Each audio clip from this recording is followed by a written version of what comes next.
Once upon a mundane morning, Barb's day got busy without warning. A realtor in need of an open house sign. No, 50 of them, and designed before 9. My head hurts. Any mighty tools to help with this plight?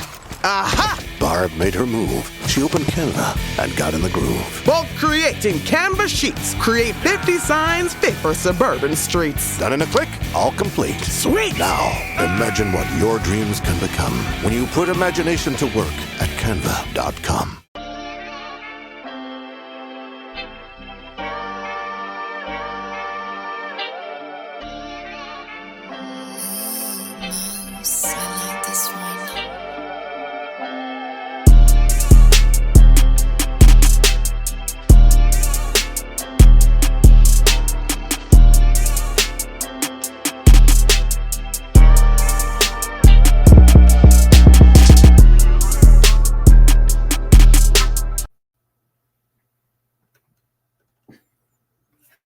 Hello. Welcome in. It's Birds of a Feather podcast with your boy Q6. That was a thorough butt whooping tonight. That was tough. 117-100 loss to the world champion Oklahoma City Thunder. Just to be honest with you, 3 starters down for a game against the defending champs. That's not a good recipe. Let's get into it. So Reese is still being held out. It's crazy to me that he finished the Raptors game and has been held out the past 2. I'm not gonna lie to you. I thought they held him out last night so that he'd be available tonight. For him to still be out tonight was kind of like one of those. Damn, come on, bro. As you can tell, I'm recording this a little later. Got caught up watching college football, but we will be on every single night after every Hawks game. So always tune in and hit that live button, hit that subscribe button, hit that bell so you know when we go live. But we will go live after every Hawks game. So getting back into it. Reese was out.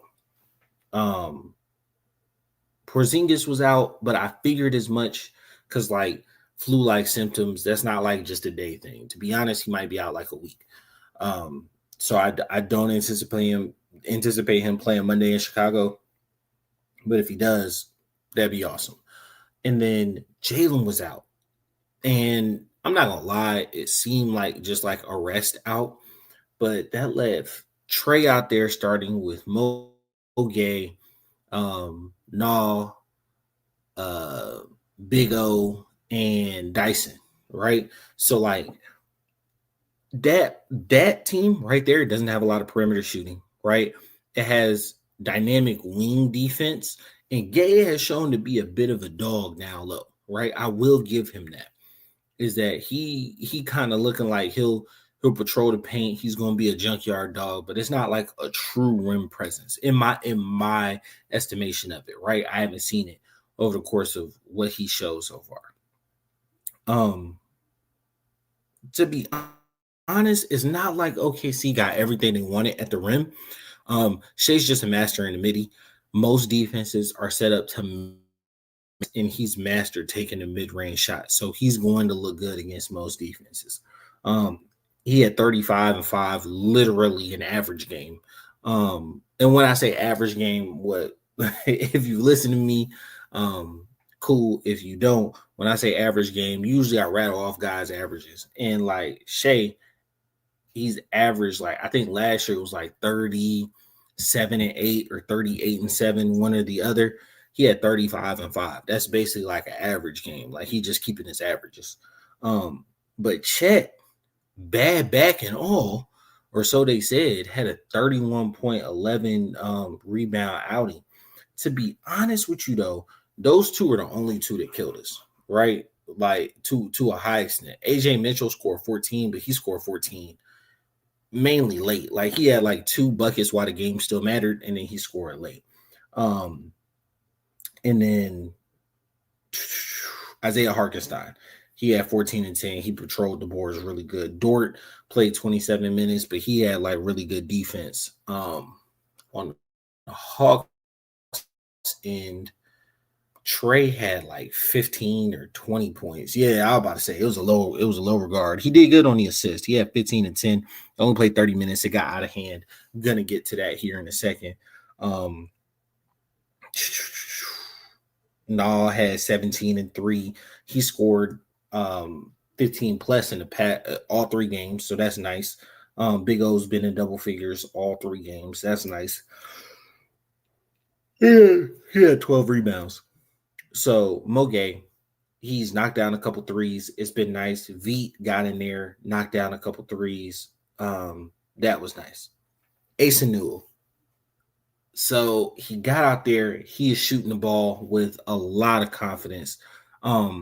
First double, 12 and 10. He was checking Chet for a little bit. Now I don't really see him putting the ball on the floor right now where he's at, but that corner 3, he can shoot that, right? That wing 3, he can shoot that. I haven't seen him shoot a straight on 3 yet, but that corner in that wing 3, he's got it. He's got the corner from either side, and he's got the wing on the right. I love that, right? Haven't seen him put the ball on the deck, shoot mid-range or anything like that. It's really threes or at the rim. But he's a rookie. Make it easy for him, right? Those are 2 easiest places to score. Can't believe I forgot his alley-oop, but that was his 5th point last night. He went up to 12 tonight. He hit 2 threes. He was active around the boards. He was active on the defensive end, which love to see. I think he was just like a breath of fresh air. And I put it in the chat. If anybody saw it, I was like, hey, promising rookie, athletic, who can stroke it from 3, wearing number 14, bruh, don't go to church. Like, don't go to church, right? And I make jokes, but like AJ found God, and God, moved him to retire from basketball. So you can't argue with the man upstairs, right? Like, when you got to call it, you got to call it. It is what it is. Like, am I mad as a fan? Yeah, but like as a brother in Christ, like, bro, hey, when he called, you got to pick up the phone. It is what it is. Everybody got a boss, and he the biggest boss.